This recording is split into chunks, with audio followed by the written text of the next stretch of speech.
सलाम अभी दुनिया में तशरीफ़ नहीं लाए। आप अलैहिस्सलाम की तशरीफ़ लाने से पहले ही अल्लाह ताला ने आप अलैहिस्सलाम के तज़किरे फरमाए हैं। यमन का एक बादशाह गुज़रा है, मरसद बिन अब्द कलाल।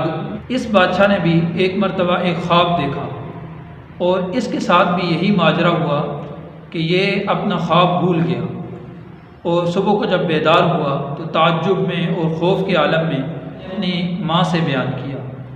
इसकी माँ ने यह कहा कि मैं तो इतना इल्म नहीं रखती कि एक भूले हुए ख्वाब को भी बताऊं और उस भूले हुए ख्वाब भी बताकर उसकी फिर ताबीर भी बताऊं। बहरहाल इस बादशाह ने फिर अपनी सल्तनत में काहिनों को मुख्तलिफ़ इलाक़ों की तरफ दौड़ाया कि ये माजरा हुआ है तो मुझे ये ख्वाब भी बताएं और इसकी ताबीर भी बताएं। लेकिन उसका मकसूद कुछ ना निकल सका, कुछ फ़ायदा ना हुआ। काहिनों ने कोई ख़बर नहीं लाई, जो बंदे इसने दौड़ाए थे आगे पीछे उसका कुछ वक्ती तौर पर कोई फ़ायदा ना हो। बहरहाल ये बादशाह था। एक मरतबा ऐसा हुआ कि उसके बाद इसने शिकार के लिए अपने दोस्तों के साथ निकला तो शिकार करते हुए एक हिरन का पीछा इसने किया और हिरन के पीछे लगते हुए ये अपने दोस्तों से बहुत दूर निकल गया। हिरन के पीछे चलते चलते अपने दोस्तों से काफ़िले से बहुत दूर निकल गया और आगे जाकर इंतहाई थक कर चूर हो गया। फिर इसने देखा कि पहाड़ के दामन में एक गांव आबाद है। उस गांव की तरफ इसने रुख किया, इस गांव में जाऊं। और क्योंकि पुराने ज़माने में कोई क़याम व ताम की जगह होती नहीं थी, रेस्टोरेंट वगैरह होते नहीं थे, इसने गांव का इरादा किया, गांव की तरफ जाऊं, वहाँ गांव में जाकर कुछ आराम करूं और कुछ आराम करने के बाद फिर अगला मामला। उस गांव में जो ही पहुंचा तो गांव में दाखिल हुआ तो एक बूढ़ी औरत ने आकर इसके घोड़े की लगाम को पकड़ा और इसको कहा, बेटा आओ अपने घर में। उसने कहा कि जो कुछ पानी पीने का है मुयस्सर है वो आपको अता करेंगे, वो आपको देंगे, आप पानी पिए। तो बादशाह क्योंकि थका हुआ था उस औरत के साथ उसके घर चला गया। वहाँ पानी वगैरह पिया तो थकावट की वजह से नींद का मुतलाशी था, नींद मतलूब थी तो सो गया। जब सोकर बेदार हुआ तो बादशाह ने देखा कि बादशाह के करीब एक नौजवान हसीन व जमील औरत बैठी हुई है। वो बादशाह की तरफ गौर से देख रही है। बादशाह को बड़ा ताज्जुब हुआ उसके देखने के अंदाज से। इतने में वो औरत बोली, बादशाह को कहा, ऐ शाह यमन, आपको अगर कुछ खाने की तलब हो तो यहाँ आपको आसानी से खाना मिल सकता है, जल्द ही तैयार हो जाएगा। इस पर बादशाह का ताज्जुब और बढ़ गया कि एक वीरान जगह में मैं आया हूँ, दूर के इलाके में, तो ये लोग मुझे कैसे, ये औरत मुझे कैसे जान गई। तो बहरहाल उस औरत ने फिर बादशाह से कहा कि आएँ खाना खाएँ। बादशाह ने जब खाना खाया उसके बाद बादशाह ने उस औरत से पूछा, बादशाह ने, उस लड़की ने कहा कि मेरा नाम उफैरा है। और फिर बादशाह ने पूछा कि मेरा तारुफ आपको कैसे हो गया।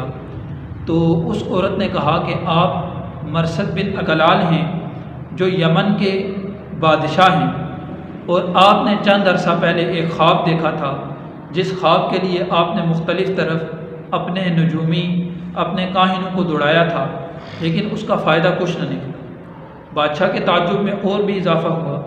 बादशाह ने कहा, यह माजरा तो मेरे साथ पेश आया है कि मैंने एक ख्वाब देखा है और इस तरह काहिनों को भेजा है, लेकिन उसका कुछ फ़ायदा ना हो। बादशाह ने उस औरत से पूछा कि क्या आपके पास इसका कुछ हल है। तो उस औरत ने कहा, जी हाँ, मेरे पास इसका हल है। और फिर उस औरत ने बादशाह से बयान किया कि आपने एक ख्वाब देखा है और ख्वाब में आपने एक सख्त आंधी देखी है और इतनी सख्त आंधी है कि जिसकी वजह से गर्द व गुबार, ये फ़िज़ा में सारी फ़िज़ा गर्द व गुबार से आलूद हो चुकी है। और इसी दौरान एक आग की चिंगारी आपने देखी है और उस आग की चिंगारी से एक सख्त शोला निकला है जो फ़िज़ा में फैला है।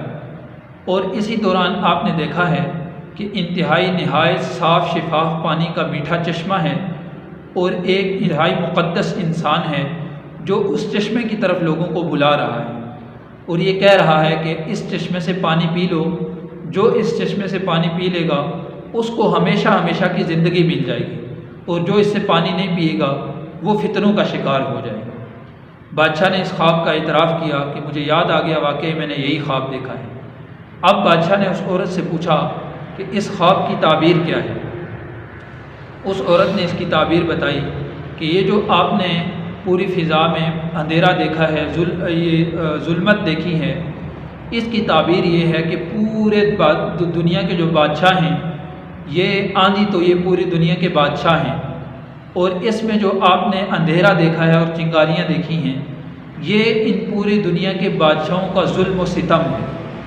اور اس میں جو آپ نے چشمہ دیکھا ہے، میٹھا چشمہ، وہ چشمہ آخری نبی ایک آئیں گے، ان کی شریعت ہے، یعنی وہ ایسی شریعت لے کر آئیں گے جو انسان اس شریعت پر عمل کر لے گا اس کو آخرت کی ہمیشہ ہمیشہ کی زندگی ملے گی، اور جو انسان اس شریعت کو چھوڑ دے گا وہ انسان فتنوں اور مصائب کا شکار ہو جائے گا۔